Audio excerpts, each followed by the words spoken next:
Good morning, Year 5. Today I want to talk to you a little bit about decimal points and how we deal with decimal numbers when we are adding, subtracting, and multiplying. Division, dividing decimal numbers, is a conversation for another day because it's a little bit more complicated. We need to talk about fractions and things like that.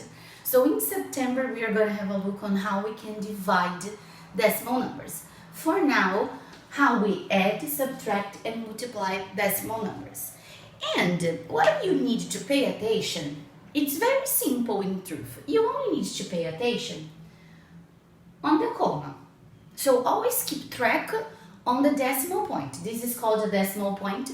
In Brazil, it's very common that we write the number with a comma. So for example, 950.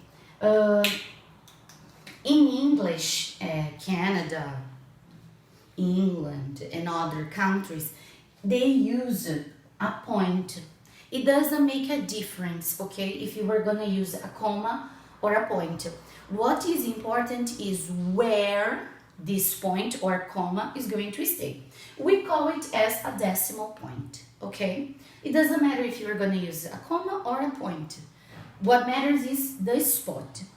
When we are adding and also when we are subtracting, what we need to keep in mind is that the decimal points, they need to be one under the other. So for example, I'm going to add these two numbers and I'm going to subtract these two numbers. What is important is that I organize the decimal point one under the other. So they need to be one under the other. What cannot happen? These are. This cannot happen. You see how far away they are from each other?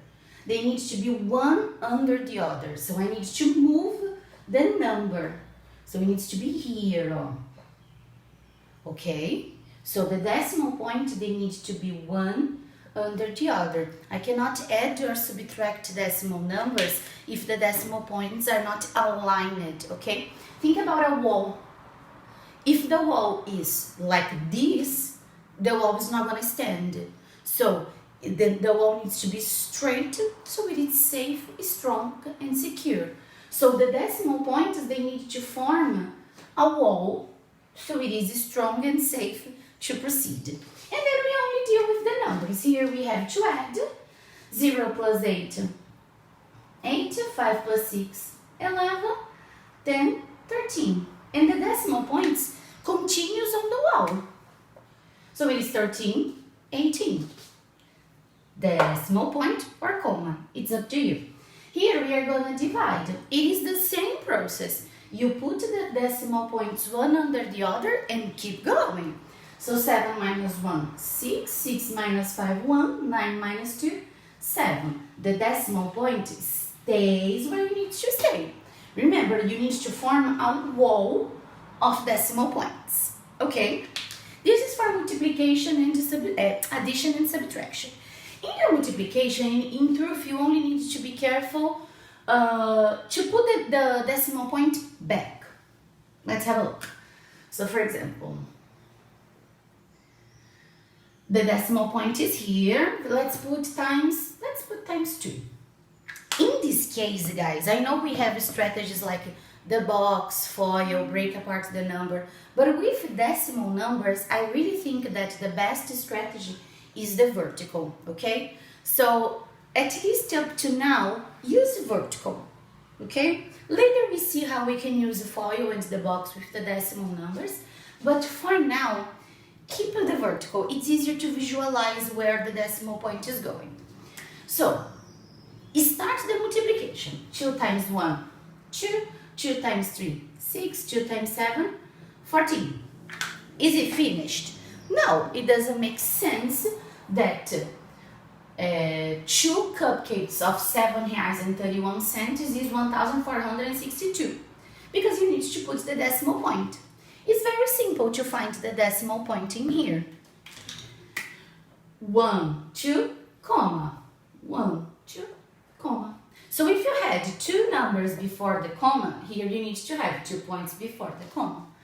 If here I teach, let's imagine that the comma was in another spot. It was here. Oh. We work with the multiplication again. 2 times 1, 2 times 3, 2 times 7. But this time, I only have one number before the comma. So I'm going to put the comma, one number. Okay, so you always count how many numbers are before the comma or decimal point, because it needs to be the same number over here. Okay? It's very simple. In September, we are going to talk more about decimal numbers and fractions. But for now, I think this is a good overview for you to work with little word problems that involve decimal numbers. Okay? So anything that you didn't understand or any question that you have, you can ask Teacher Ariel on Zoom or send me a message on Google Classroom. Okay? See you later.